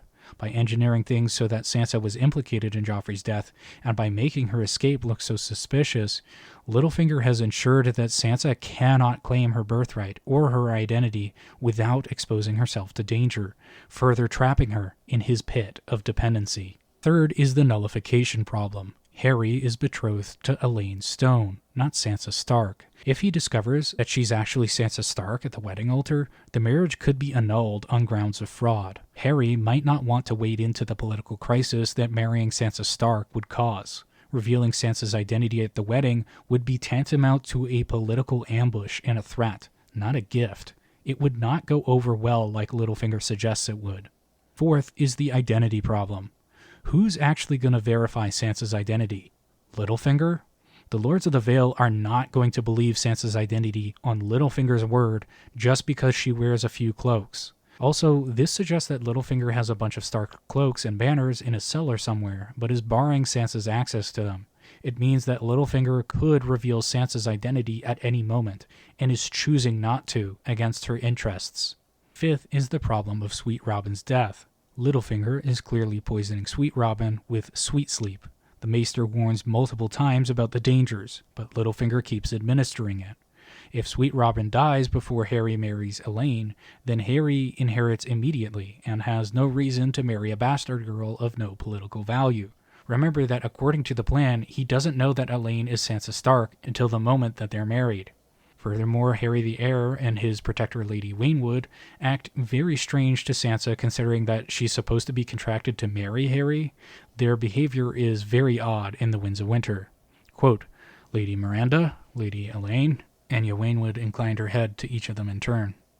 "It is good of you to greet us. Allow me to present my grandson, Sir Roland Waynwood." She nodded at the knight who had spoken. "And this is my younger son, Sir Wallace Waynwood. And of course my ward, Sir Harold Hardyng." Harry was staring at her. He knows who I am, she realized, and he does not seem pleased to see me. We get even more bizarre behavior in the same interaction.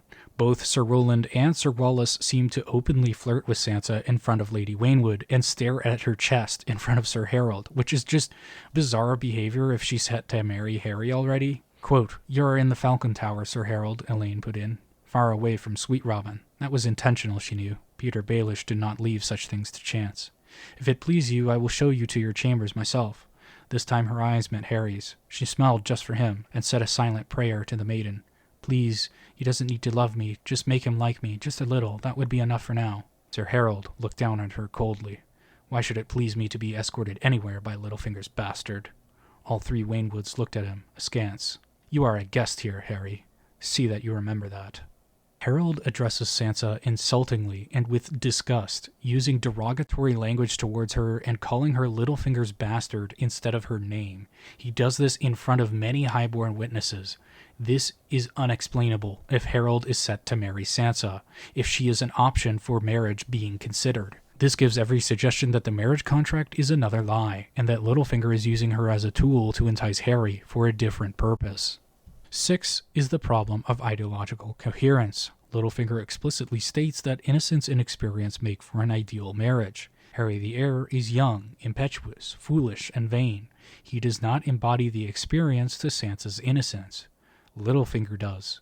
The marriage he's actually engineering follows his philosophy, the innocent Sansa with the experienced Littlefinger. Rather than being the endgame, the courtship with Harry serves a few immediate purposes. First, it keeps Sansa compliant. Because she has hope for a relatively normal, noble marriage that will return her home, she plays along with Littlefinger's schemes and continues to pretend to be Elaine. Second, it delays her independence. While she's waiting to marry Harry, she stays under Littlefinger's control and can keep her complaints to herself because she has an end goal in sight. And third, it covers his true intentions. The fact that he's supposedly arranged this marriage while simultaneously poisoning the person whose death would make Harry the Lord of the Vale, and thus eliminating his motivation to marry a bastard in the first place, suggests that the timeline is entirely in Littlefinger's control, to be executed or abandoned as suits his purpose. To understand Littlefinger's strategy, we need to go over what he's systematically arranging in the Vale. Sweet Robin is being poisoned. The Maester warns about the dangers of sweet sleep, but Littlefinger keeps administering it. The text makes clear that this is slowly killing the boy, and Littlefinger asserts in Elaine 2, Feast for Crows, that his death is a matter of when, not if. When Sweet Robin dies, Harry the heir inherits the Vale. Littlefinger is holding a tourney by proxy through Nestor Royce at the Gates of the Moon. This gives him control over the participants, the equipment, and the lists. Accidents at tournaments have plausible deniability and are historically common in Westeros. In fact, Baelish was already involved in the death of Sir Hugh of the Vale at the Hands tourney in A Game of Thrones.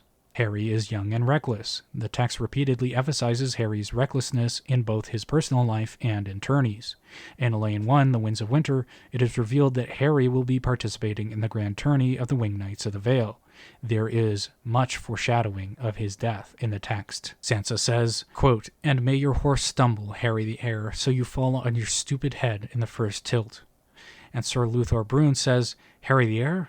Harry the arse, I say, he's just some up-jumped squire." And in the secret meeting in the granary, Littlefinger says, "The boy is nowise skilled enough to win a place among the Winged Knights." If Harry dies unmarried, his heirs would be his bastard children. Alice Stone, his firstborn daughter through Sissy, or his unborn bastard through Saffron, a daughter who, Sansa jokes, would be either named Cinnamon as a girl or Cloves as a son. If Harry dies unmarried, there is no clear heir, and a succession crisis would occur between all 5 of the Lords Declarant, because they all have a claim. This is because Harry's only issue are an unborn infant and a toddler bastard. But this is not a problem for Littlefinger. It's the entire point. By positioning things in this way, he can play all of the Lords Declarant off of each other before Harold's death, pretending that he will support their claim over the others, all while secretly conspiring to manufacture a stronger claim through the bastard. Bastards require a royal decree to inherit, and Littlefinger has the connections to secure that decree, and the crown would trust Littlefinger to manage the Vale as ordered, and get them on side by legitimizing this bastard heir that Littlefinger is asking them to legitimize. Once the child is legitimized, it would need a regent, and Littlefinger has the experience, the position, and no obvious rival has a better claim to the regency. The child is too young to rule, and would need a regent for probably 15 or more years. The child is a bastard, weakening their legitimacy and making them dependent on their regent's support. The child has no political network or faction to challenge the regent. Littlefinger is already Lord Protector and the obvious choice to continue as regent, and no other lord can credibly challenge an established regent governing on behalf of an infant. In sum, with an infant heir, Littlefinger secures a minimum of 15 years as the uncontested ruler of the Vale. In those 15 years, he would be able to consolidate complete control over the Vale, politically maneuver with whatever regime holds the Iron Throne, and would have time to reveal Sansa's identity when circumstances are most favorable to himself, probably consolidating complete control of the North in the process. Compare this to Harry. Harry is old enough to rule now, has his own ambitions, would want actual power, and could marry and create his own faction. Harry is a problem for Littlefinger. An infant bastard is the solution. The evidence demonstrates that Littlefinger has been obsessed with Sansa since before her father's execution, when he offered to marry her and was refused for being too low-born. He immediately rectified this obstacle by securing the lordship of Harrenhal. He then orchestrated Sansa's implication in regicide specifically to make her dependent on him, isolated her in the Vale under a false identity, and began grooming her as a replacement for Catelyn. The courtship with Harry the heir is not evidence against this theory, it is further confirmation of it. Just as the physically impossible payment to Dontos and the false promise of home served tactical purposes while Littlefinger never intended to deliver on them, the Harry marriage keeps Sansa compliant while Littlefinger arranges for Harry to die.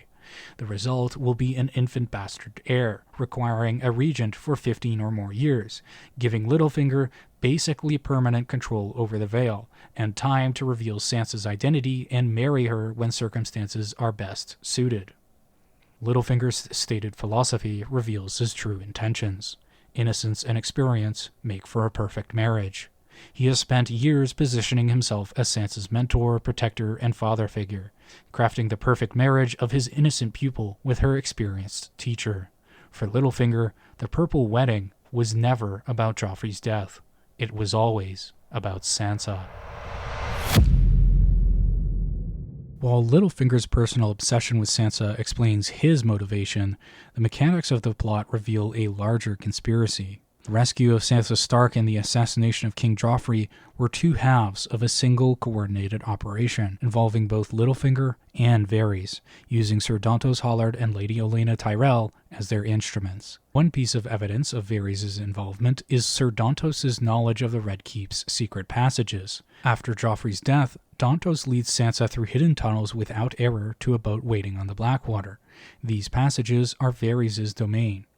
Littlefinger was physically absent from King's Landing at the relevant time, supposedly sailing to the Vale, although actually waiting on the Merlin King in the Blackwater Bay. Although Littlefinger knew these passages, Dontos takes the same path that Littlefinger led Ned through in A Game of Thrones, the specific route required detailed instructions. When Dontos is guiding Sansa through the cellars, he isn't reading instructions in his hand. He's confident, never once hesitating or getting lost.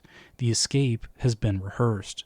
Without the approval of Varys, Dontos could easily go missing one night while rehearsing the escape. He could destroy the entire plot with a sentence to Tywin, whom he regularly meets during the relevant period. When Tyrion questions Varys about Sansa's disappearance in Tyrion 11, A Storm of Swords, Varys strangely protects the plot. Quote, "I have found no trace of Lady Sansa in King's Landing, sad to say, nor of Sir Dontos Hollard, who by rights should have turned up somewhere drunk by now. They were seen together on the Serpentine steps the night she vanished. After that, nothing. There was much confusion that night. My little birds are silent." This is deliberate misdirection. Varys knows exactly where Sansa went, because Baelish has conjured up a base-born daughter that he never had, with her age and her likeness exactly when she disappeared, and he likely instructed Dontos on how to pass through the cellars. Furthermore, even if he didn't, Varys has all kinds of eyes on those passages, has eyes in the Godswood, and had eyes in Sansa's room. The idea that Varys could not piece together what happened is absurd. His claim that his little birds are silent is an outright lie.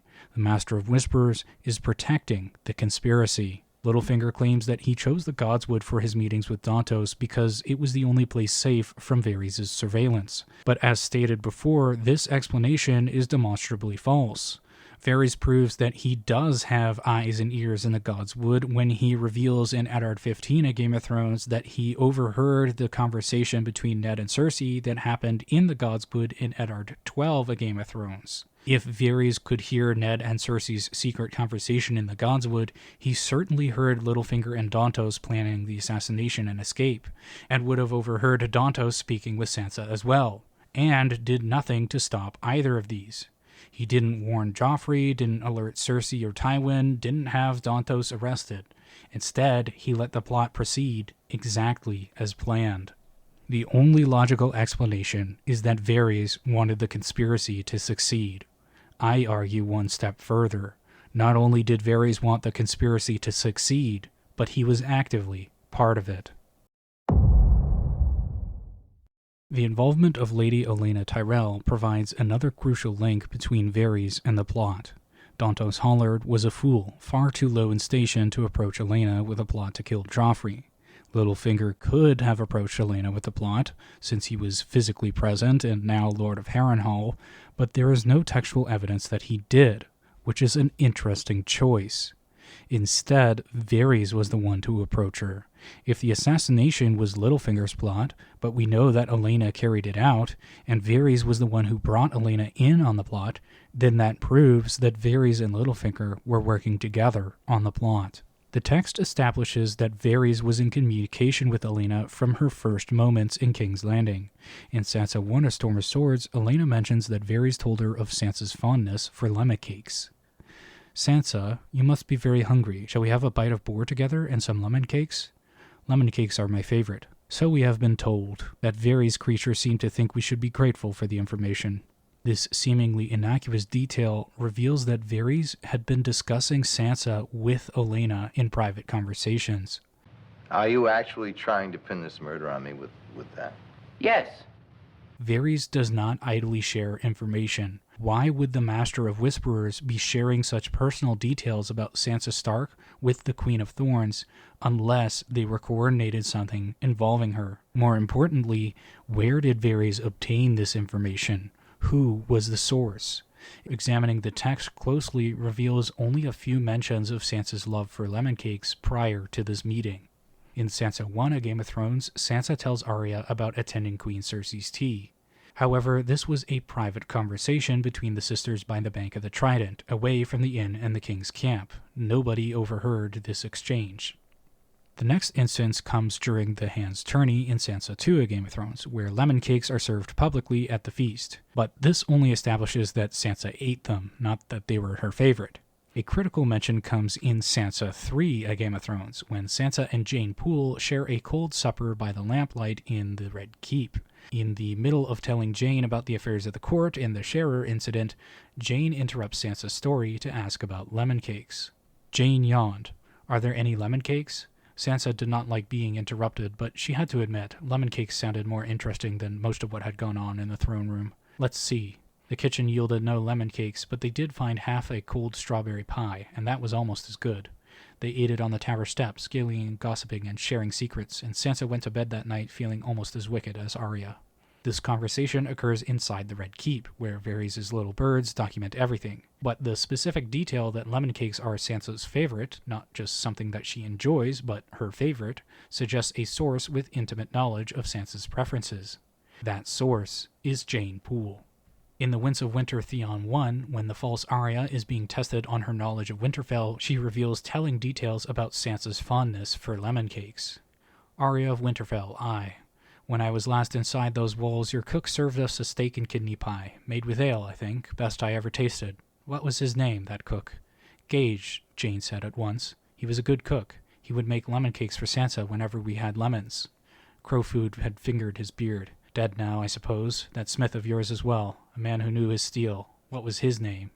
Jeyne had hesitated. Mikken, Theon thought. His name was Mikken. The castle blacksmith had never made any lemon cakes for Sansa, which made him far less important than the castle cook in the sweet little world she had shared with her friend Jeyne Poole. Remember, damn you, your father was the steward. He had charge of the whole household. The smith's name was Mikken. Mikken. I had him put to death before me. Mikken, Jeyne said. Jeyne Poole knew that Gage made lemon cakes specifically for Sansa. This is the kind of intimate household detail that would identify lemon cakes as Sansa's favorite, rather than just something she occasionally ate or enjoyed. More importantly, Jeyne Poole was Littlefinger's asset. The text establishes Jeyne Poole's fate clearly in Sansa 4, A Game of Thrones. After Ned Stark's arrest, Sir Boros Blount brought Jeyne to Sansa's room in Maegor's Holdfast, where Jeyne explained the massacre. Her father, Vayon Poole, had been killed. Shortly after, Littlefinger intervenes. He tells Cersei that he will find a place for Jeyne. When Sansa returns to her room, Jeyne and all of her belongings are gone. Quote, Cersei looked at each of the counselors in turn. I won't have Sansa fretting needlessly. What shall we do with this little friend of hers, my lords? Lord Peter leaned forward.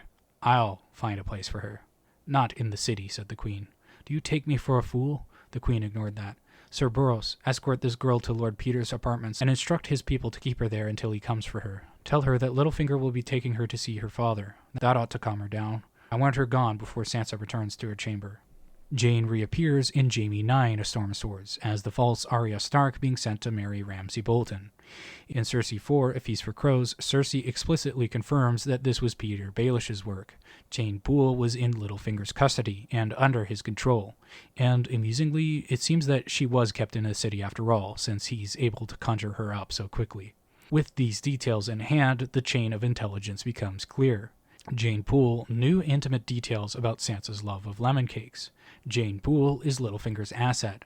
Varys gives information known by Jeyne Poole, Littlefinger's asset, to Olenna Tyrell. This information originated with Littlefinger, not Varys' little birds.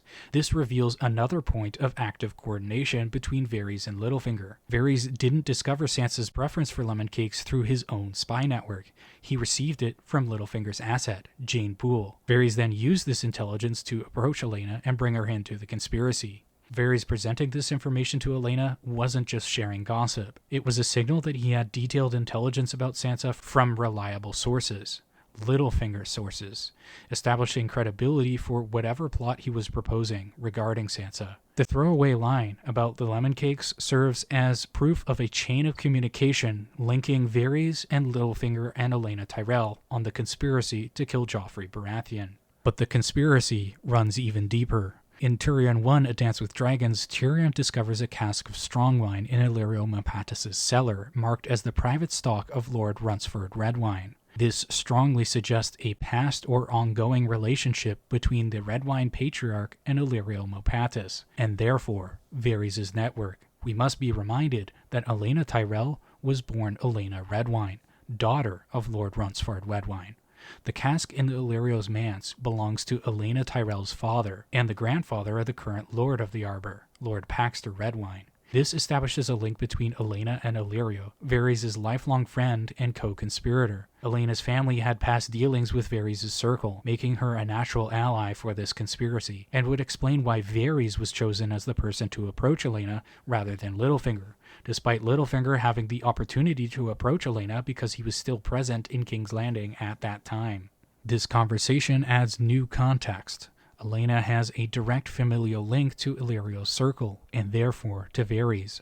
She was betrothed to Prince Daemon Targaryen at 9, but as she says in Sansa 1, A Storm of Swords, she did everything in her power to make sure that marriage never happened. And she is ruthlessly pragmatic, basically admitting to having arranged her husband Luthor's death because he was annoying. So, in summary, Olenna Tyrell had a father in league with Illyrio Mopatis, Varys' partner, spoke privately with Varys right before the wedding, was the one who retrieved the poison from Sansa's hairnet in front of our eyes, later confirmed by Littlefinger, left her seat on the dais to approach the king's unattended chalice and the physical confrontation between Joffrey and Tyrion, despite the clear danger this presents to her, while holding said poison, and has a dutiful grandson who desires no glory, can keep secrets, and has been trusted with the fate of the realm before when he donned Renly's armor at the Battle of the Blackwater, and who we have proven placed the poison in Joffrey's chalice when everybody was looking the other way in the pigeon pie ceremony. With this connection in mind, along with the fact that Varys is physically absent for the entire wedding ceremony and the deadly feast, and the connection between Varys and Jeyne Poole,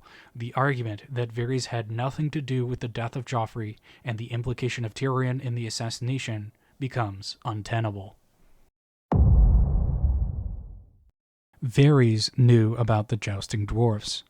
Littlefinger claims credit for arranging the jousting dwarfs meant to humiliate Tyrion, providing specific details, saying that he had to send to Braavos for them and hide them away in a brothel until the wedding. Quote, I had to send to Braavos for them and hide them away in a brothel until the wedding. The expense was exceeded only by the bother. It is surprisingly difficult to hide a dwarf, and Joffrey, you can lead a king to water, but with Joff, one had to splash it before he realized he could drink it. When I told him about my little surprise, his grace said, why would I want some ugly dwarfs at my feast? I hate dwarfs. I had to take him by the shoulder and whisper, not as much as your uncle will. Contrary to my prior assertions, a very, very close reading of the timeline reveals that this conversation was, in fact, possible. Littlefinger arrived in King's Landing in Sansa 8, A Clash of Kings, and didn't publicly depart until Tyrion 3, A Storm of Swords. In Tyrion 1, A Storm of Swords, Tywin states that Tyrion has been out of danger for at least a fortnight, and Tyrion has been unconscious for at least 9 days based on Bronn's comment about Alayaya. This provides a window of 2 to 3 weeks when Littlefinger was in the city and could have approached Joffrey. However, several details in this statement reveal deeper coordination with Varys. First off is the brothel network. Littlefinger claims he hid the dwarves in a brothel. In Tyrion 2, A Storm of Swords, Varys explicitly warns Tyrion, quote, I fear there are many eyes upon you. You are, how shall we say, conspicuous, and not well loved, it grieves me to tell you.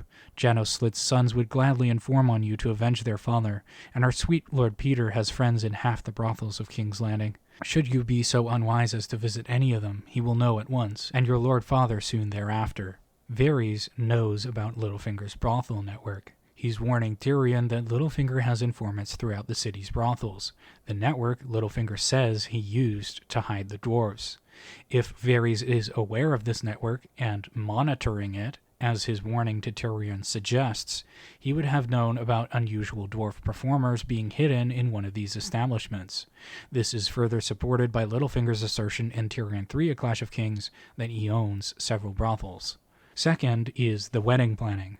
Littlefinger's conversation with Joffrey implies that he's involved in planning the wedding, but in Tyrion 1, A Storm of Swords, Tywin makes clear who actually controls the wedding.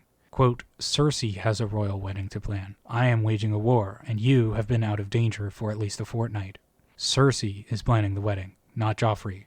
He certainly doesn't seem to be the type of teenager who cares about the finer details of wedding planning. For Littlefinger to add entertainment to Cersei's carefully planned royal wedding, he would need to coordinate with Cersei, the wedding's actual planner. He couldn't simply show up with the surprise on the day. The entertainment needed to be scheduled, the performers would need access to the feast, and logistics would need to be arranged. This requires coordination with whoever is managing the event. And that means coordination that Varys, as Master of Whisperers monitoring all court activities, would be aware of and remained silent about. The dwarf joust wasn't just random entertainment. It was a vital element of the plot designed to create a public confrontation between Joffrey and Tyrion immediately before the poisoning. By humiliating Tyrion in front of the entire court, the conspirators ensured that when Joffrey died, all eyes would turn to Tyrion. Third, Varys goes out of his way to ensure that Tyrion is surprised by the dwarfs. Despite knowing about them, he never says anything about them, making sure that they have the intended effect at the feast. And furthermore, he goes out of his way to make sure that Tyrion doesn't run into any of them by urging Tyrion not to attend any of the brothels in King's Landing. If Tyrion is conspicuous, then so are these dwarfs' performers. Surely Varys would know about them. When Littlefinger meets Sansa aboard the Merlin King, his eagerness to deflect attention away from other conspirators is revealing in light of all of this other context. He immediately draws Sansa's attention away from questioning who else was involved by claiming sole credit for the plot, emphasizing that he used the Godswood specifically to hide Varys, killing Dontos before Sansa can question him about who else was involved, and framing himself as her sole protector. It's curious that Littlefinger even mentions Varys at all. Sansa wasn't even thinking about Varys. By proactively claiming that the Godswood kept them safe from Varys, Littlefinger attempts to establish that Varys was not involved, but this unprompted deflection suggests that he's trying to deflect Sansa away from the truth. Why would the two men commonly portrayed as rivals, each allegedly scheming for their own advantage, cooperate on Joffrey's death? The answer lies in recognizing that their rivalry is another mummer's farce. Time and time again, over the course of years, evidence emerges of a so-called temporary alliance between Varys and Littlefinger, which is to say that a repeating temporary alliance over the course of years and multiple regimes is not temporary at all. Varys helped Littlefinger poison Jon Arryn? Oh, well, it must be a temporary alliance. Varys helped Littlefinger frame the Lannisters by manipulating Catelyn into thinking the Catspaw dagger was owned by Tyrion? Well, that was also a temporary alliance. Varys threw Sir Hugh of the Vale under the bus, and Littlefinger helped cover his tracks. Temporary alliance. Varys and Littlefinger coordinated on sleep deprivation tactics against Ned Stark so that he can't think critically around them. Well, I guess that must be a temporary alliance too. Varys and Littlefinger coordinated on getting Jaime Lannister to attack Ned in the streets. Temporary. Varys and Littlefinger coordinated on the plot involving Sharer and falsely accusing Sir Gregor Clegane of doing it because he's a plausible suspect, involving schemes and plotting that would take thousands of gold and months to set up ahead of time. Well, that was temporary too.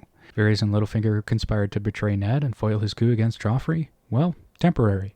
They conspired to keep Sansa Stark alive as a political pawn and stuck their necks out to save her despite the danger this presented to them? Temporary. Varys and Littlefinger coordinated to conspire around Tyrion's trap and told each other what he said in his 3 lies trick, but that was also temporary.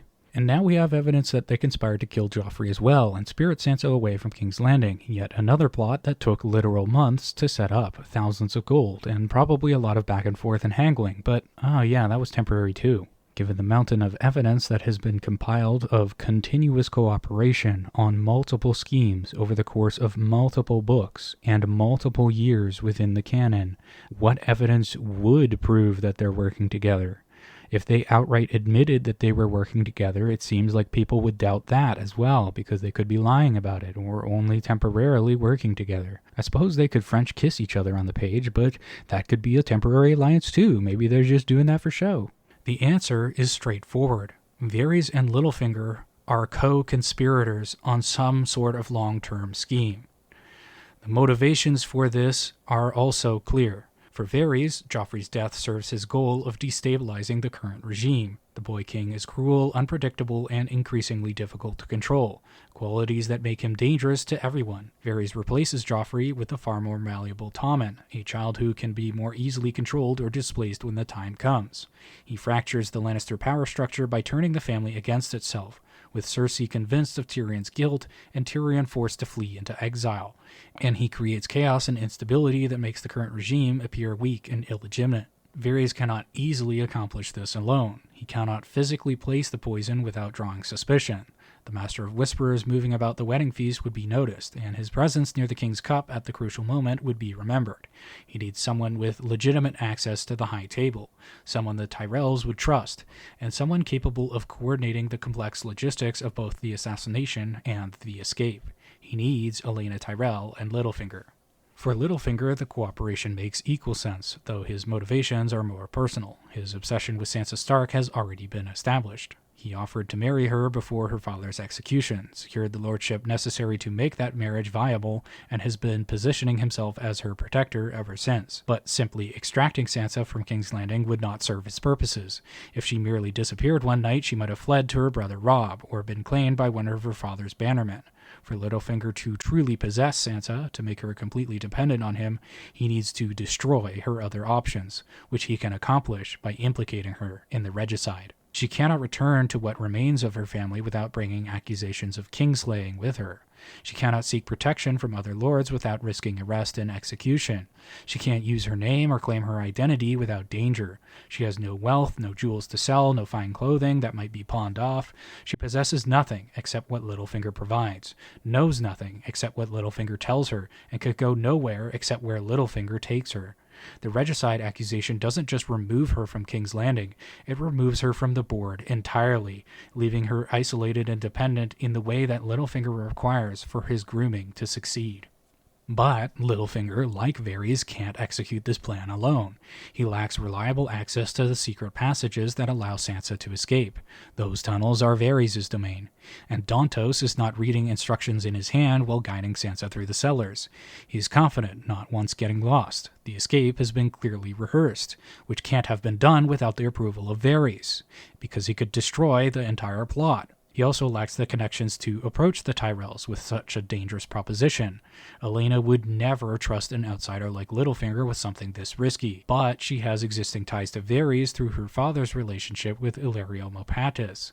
He may even lack access to the poison itself. The Strangler is rare and difficult to acquire, but Varys' network extends beyond the Narrow Sea to Braavos and beyond, where such things can be obtained, and Varys has the financial backing through Illyrio Mopatis to pay for it. The choice to frame Tyrion rather than another suspect reveals the strategic thinking behind this cooperation. Oberyn Martell was present at the wedding, hostile to the Lannisters, and known to be working with poisons. He would have been an obvious scapegoat, but framing him would not have served Littlefinger's personal interests along with Varys' interests in destabilizing the realm. Sansa needed to be widowed and implicated in the plot, and Tyrion needed to be as well, because framing Oberyn would unite the Lannisters against an external enemy, strengthening rather than weakening the regime from within. The Lannister regime loses cohesion, credibility, and the appearance of united strength only if Tyrion and Sansa are implicated. In conclusion, the Purple Wedding was a conspiracy involving multiple perpetrators. Lady Olenna Tyrell retrieved the poison from Sansa's hairnet and ordered her grandson, Sir Garlan, to place the poison in Joffrey's chalice. Littlefinger orchestrated the implication of Sansa and her escape, transforming her into a fugitive dependent on him, and Varys, at minimum, allowed the scheme to happen, protected them after the fact, and coordinated elements that his partner could not provide: the intelligence, the connections, and the access to the secrets that made the whole operation possible. Varys provided the distraction that allowed Sansa to visit the Godswood in the first place, using his control over the city's rumors to place one about Tyrek's feast, and possibly even provided the poison itself, procured from overseas at a moment's notice on the same day that Joffrey's wedding was decided. But understanding who committed the crime is only the beginning to understanding what it means. The Purple Wedding accomplished far more than the death of one cruel boy. It shattered the Lannister regime from within, turning Cersei's grief into rage, and forcing Tywin to publicly try his own son. It removed Tyrion from the political board, sending one of the few competent Lannisters into exile. It filled the throne with a malleable child, setting the stage for the chaos of Cersei's regency. And it trapped Sansa Stark in a web of dependency, from which she has yet to fully escape. Guilty of regicide in the eyes of the realm, stripped of her identity, isolated from her family, and bound to a man who sees her as his replacement for the mother she will never see again. Cersei Lannister once told Ned Stark that, in the Game of Thrones, you win or you die. But the Purple Wedding teaches a darker lesson. Sometimes you die because someone else is playing a different game entirely, and you never even knew you were a piece on their board. Joffrey thought he was humiliating his uncle. Tyrion thought he was enduring one more public degradation. Sansa thought she was just wearing a gift from a drunken fool. And all of them, Joffrey, Tyrion, and Sansa, were dancing to music only Varys and Littlefinger could hear, playing out a script written months before, marching towards an ending that was never in doubt. So power is a mummer's trick? A shadow on the wall, Varys murmured. Yet shadows can kill, and oft times a very small man can cast a very large shadow.